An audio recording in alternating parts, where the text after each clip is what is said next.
Good morning, everybody. Lee Brower here, and welcome to this week's edition of Meaningful Monday. I am grateful to be here, and I am glad to be here. I'm grateful and glad that you're here as well. What an emotional week. Let me just give you a glimpse, a very small glimpse of just one part of it. First of all, I have to say thank you to Carly and Matt. Carly, our daughter, for bringing into this world this wonderful little girl, Sawyer. And what a thrill as grandparents to be able to see this little baby.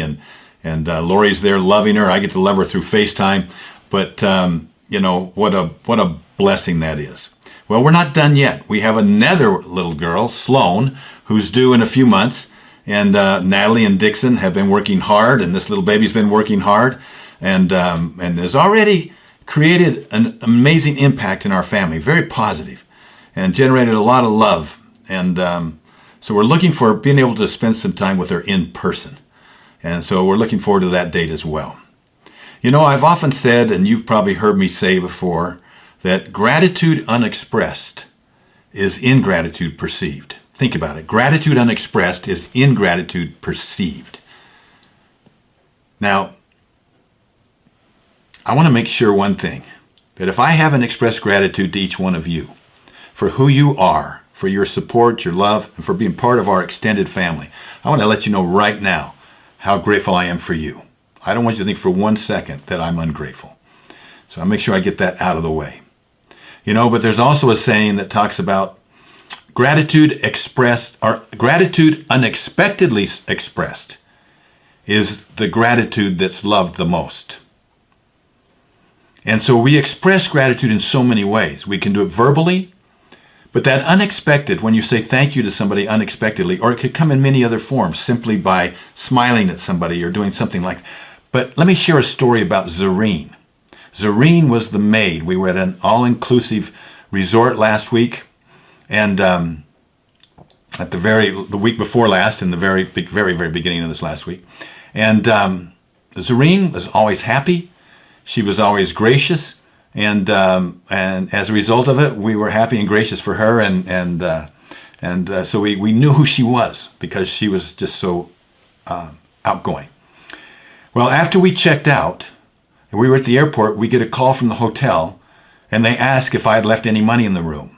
And I thought they were talking about a tip because it was an all-inclusive, and I said, yes, we left a little tip there.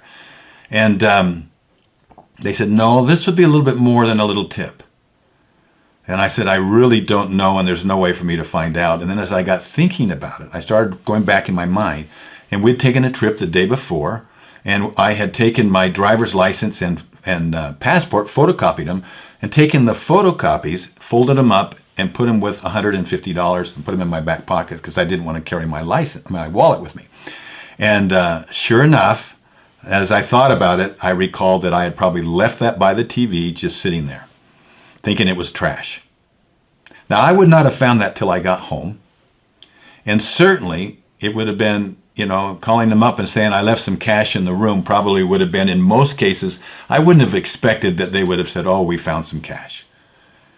But in this case, they called me because Zerine had the integrity and the gratitude for herself, her job, and the services she provides, that she was able to reach out to the hotel and share with the manager. And of course, we asked the manager to take part of that and give it to her. And then the hotel graciously applied it to our bill. Now, so many of those things probably happen that we never do see because they happen unexpectedly and behind our back. And so we resolved that this coming week, that Lori and I, we do a thing called Legacy Breakfast. We've talked to you about that before, but that's become a little bit routine. It's still fun and it's still gratifying. But we're going to be looking for opportunities where we can express gratitude or forms of gratitude by doing kind acts and kind deeds unexpectedly for others. So we're looking, challenge you this week. I want you to look. Maybe it's buying somebody's meal anonymously. Maybe it's just going to somebody that was unexpected and remembering something that you were grateful for. Maybe it's seeing something that you wouldn't have seen if you weren't looking for it. Maybe it's just a smile. But let's make a difference with gratitude this week. Let's make a difference with gratitude, all of us. I'm counting on you. I'll do my part. You do your part. I'll talk to you next week. Bye-bye.